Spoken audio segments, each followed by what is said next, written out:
J'ai dit ce n'est pas Satan, c'est Dieu. Écoute, ce n'est pas Satan, c'est Dieu. Il y a des personnes qui se trompent avec le fait qu'ils pensent que dans toute leur vie, c'est Satan. Oh, il y a ceci, c'est Satan. Ça, c'est produit, c'est Satan. Ici, c'est produit, c'est Satan. Ici, ça se passe. Délivrance. Des fois, tu n'as pas besoin de délivrance d'un démon. Tu as besoin de délivrance de toi-même. Oui. Amen. Tu as besoin que tes pensées soient délivrées de la façon de penser des hommes. Tu penses comme les hommes. Et venir à l'église ne veut pas dire que tu penses comme Jésus. Parce que Pierre était avec Jésus. Et Jésus lui a dit, arrière de moi Satan, tu penses comme les hommes. Toutes mes heures de prédication, sermon à la montagne, 0. Toutes les heures avec lesquelles j'ai prêché pour que tu me dises, il ne faut pas que... Arrière. Non, c'est normal, hein.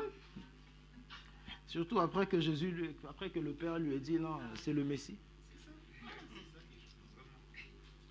Il y a un moment où il faut être délivré des pensées.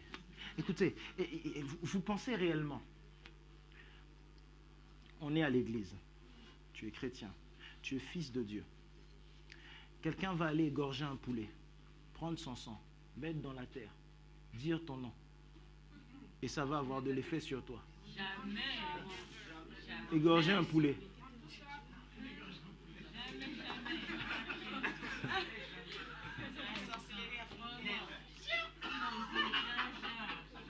Et ça va avoir un impact sur moi.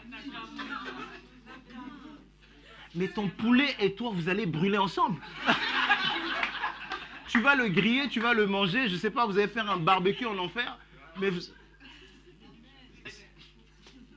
Moi.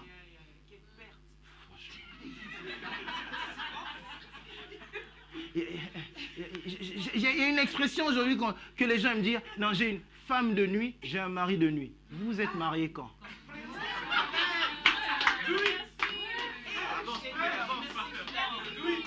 Le jour de votre mariage, c'était où? C'était où? C'était quelle mairie? Quel pasteur a officié? C'était où? C'était où? C'était comment c'était? Comment ça s'est passé? Parce que j'ai besoin de savoir.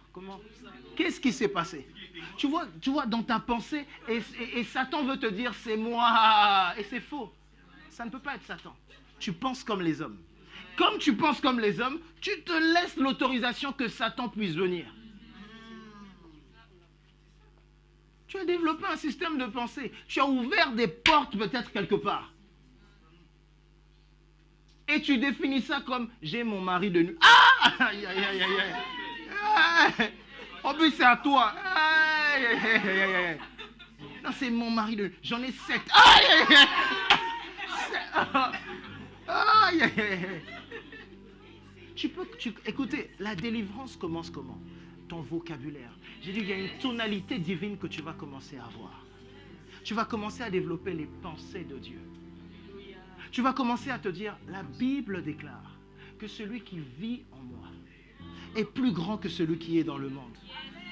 Pour que quelqu'un comme ça habite en moi, il faut détrôner l'homme fort. L'homme fort en moi s'appelle Saint-Esprit. Il est indétrônable. Ça veut dire que le Saint-Esprit cohabite avec ton mari de nuit ou ta femme de nuit. Ils sont colocataires. Il a une chambre, l'autre a une chambre. Le Saint-Esprit passe, il check le démon. Tu vois, c'est un système de pensée. Voilà pourquoi certaines personnes vont être possédées dans leur pensée. Parce que tes pensées sont démonisées. Oui. Et tu penses que c'est Satan. Je dis la délivrance, c'est maintenant. Il est temps d'arrêter de croire que parce qu'il y a les ténèbres, c'est Satan. Je reçois une multitude de rêves quand je fais l'école des fils de Joseph. Jusque-là, dans 80% des cas, quand on me parle de serpent, ce n'est pas une attaque. Dans 80% des rêves que j'interprète, quand on parle des serpents, quand il y a un serpent qui se promène, ce n'est pas forcément une attaque. Parce que vous avez lu l'esprit de Python, vous avez lu le serpent dans Genèse, mais vous n'avez pas lu le même serpent que Moïse a jeté dans la maison de Pharaon. Vous n'avez pas lu le serpent d'airain qui a apporté la guérison.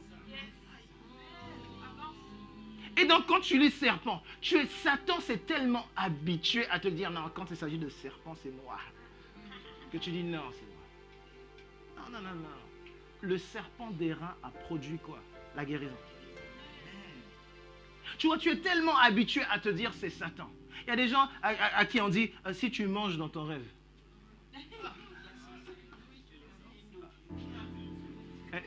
Est-ce que quand tu es réveillé, tu manges? Est-ce que Jésus a dit de manger? Quand on mange dans ton rêve, qui a dit que c'est la sorcellerie? Bon, comme c'est pas la pensée des hommes, merci. C'est là où l'Afrique. Oui, c'est ça. Qui a dit ça? Ah non, j'ai mangé, donc c'était... Je ne dis pas que dans tous les cas que ça n'existe pas. Attention. Mais ce que je veux dire, mais c'est pourquoi tu es convaincu, pourquoi dans ton système de pensée, c'est comme ça. Qu'est-ce qui fait que quand tu vois ça, tu as peur? Tu aimes le poulet dans la journée. Et si Jésus veut prendre un repas avec toi? Jésus dit, je frappe à la porte, si tu m'ouvres, on va souper. Et si Jésus vient te visiter dans ton rêve et qu'il veut souper avec toi, et qu'il fait une grande table, tu vois la table, tu dis, hey! C'était le souper avec Jésus. C'était le souper avec Jésus. Combien de fois vous avez vu Satan qui est méchant donner un repas aux gens dans la Bible? Combien de fois? Combien de fois Dieu a donné des repas? Élie a mangé.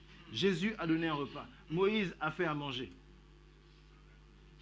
Toutes ces personnes-là ont fait à manger dans la parole de Dieu. Les prophètes, experts en cuisine. Et Satan jusque-là, trouvez où est-ce qu'il a fait à manger. À qui? Bibliquement. Cherchez. Cherchez. J'ai dit ce n'est pas Satan, c'est Dieu.